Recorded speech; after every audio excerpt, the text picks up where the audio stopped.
Welcome to RR food box channel. ఈరోజు మన ఛానల్లో వెజ్ దాల్ కిచిడి రైస్ అండి. రెగ్యులర్గా మనం దాల్ కిచిడి చేస్తూనే ఉంటాం కదండి.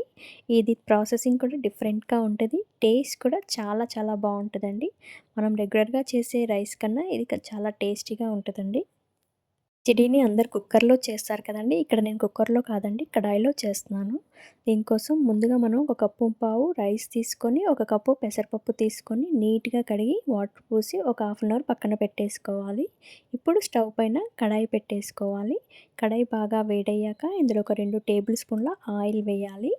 ఆయిల్ వేడయ్యాక ఇందులో కొద్దిగా జీలకర్ర, ఒక ఎండుమిర్చి కూడా వేసుకోవాలి. ఇవి కొంచెం ఫ్రై అయ్యాక ఇందులో చిన్నగా తరిగిన ఉల్లిపాయలు వేసుకోవాలి. ఉల్లిపాయ కాస్త ఫ్రై అయ్యాక ఇందులో పచ్చిమిర్చి సన్నగా పొడవుగా కట్ చేసుకొని వేసుకోవాలి. ఉల్లిపాయ పచ్చిమిర్చి కూడా కొద్దిగా ఫ్రై అవ్వాలండి. చూడండి, ఉల్లిపాయ పచ్చిమిర్చి కొంచెం ఫ్రై అయిపోయినాయి కదా, ఉల్లిపాయ కూడా సాఫ్ట్గా అయింది కదా.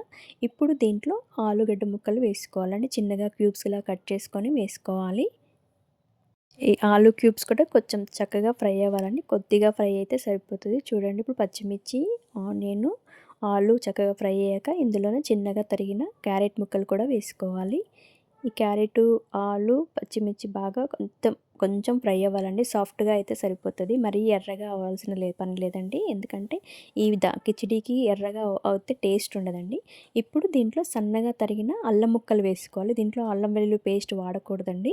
అల్లం ముక్కలతోనే ఈ కిచిడీ టేస్ట్ చాలా బాగుంటుంది. అల్లం కూడా కొంచెం పచ్చివాసన పోయేంత ఫ్రై చేసుకొని ఇందులో చిన్నగా కట్ చేసిన టమాటో ముక్కలు కూడా వేసుకోవాలి.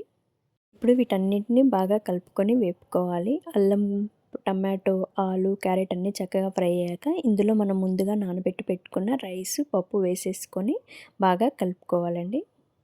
ఈ రైస్ని ఒకసారి బాగా కలుపుకున్నాక ఇందులో కారం, పసుపు, తగినంత ఉప్పు, కొద్దిగా ధనియా పొడి వేసుకొని మరొకసారి బాగా కలుపుకోవాలండి.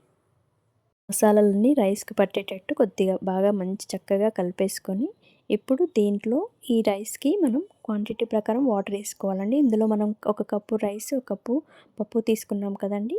దీనికి 8 కప్స్ వాటర్ వేసుకోవాలండి. 1/4 రేషియోలో వాటర్ వేసుకుంటే ఏంటంటే రైస్ మనకు క్రీమీ టెక్స్చర్ చాలా టేస్టీగా వస్తుందండి. అందుకోసమని వాటర్ ఎక్కువ పట్టిద్ది ఇందులో. చూడండి, మన రైస్ ఉడుకుతూ ఉండింది కదండి. నిదానంగా లో ఫ్లేమ్లో ఉడకబెట్టాలండి. దీనికి హై ఫ్లేమ్లో పెట్టకూడదు, ప్లేట్ కూడా పెట్టకూడదండి. నిదానంగా మధ్య మధ్యలో కలుపుతూ ఉడకబెడితే ఏంటంటే ఈ రైస్ నిదానంగా ఉడికి టేస్ట్ చాలా చాలా బాగుంటుందండి. రెగ్యులర్గా మనం చేసే కుక్కర్లో చేస్తాం కదండి, ఆ టేస్ట్ వేరే ఉంటుంది. ఈ టేస్ట్ దానికన్నా సూపర్ టేస్టీగా ఉంటుందండి. పెద్దవాళ్ళకండి, చిన్నపిల్లలు అందరూ ఇష్టంగా తింటారండి. సమ్మర్లో చాలా పొట్టకి చాలా లైట్ ఫుడ్ అండి. చాలా హెల్దీ అండ్ టేస్టీ ఫుడ్ అండి. ఇది మీరు లాస్ట్లో మన రైస్ అయ్యాక ఒక స్పూన్ నెయ్యి కూడా వేసేసుకోండి. మీకు కావాలంటే నెయ్యితో కూడా చాలా టేస్టీగా ఉంటుంది. దీన్ని మ్యాంగో పికిల్తో తింటే సూపర్ టేస్టీగా ఉంటుంది. ఇది పాపడ్తో తిన్నా చాలా టేస్టీగా ఉంటుంది. మీరు కూడా ట్రై చేసి టేస్ట్ ఎలా వచ్చిందో కామెంట్ చేసి చెప్పండి. Thank you for watching my channel.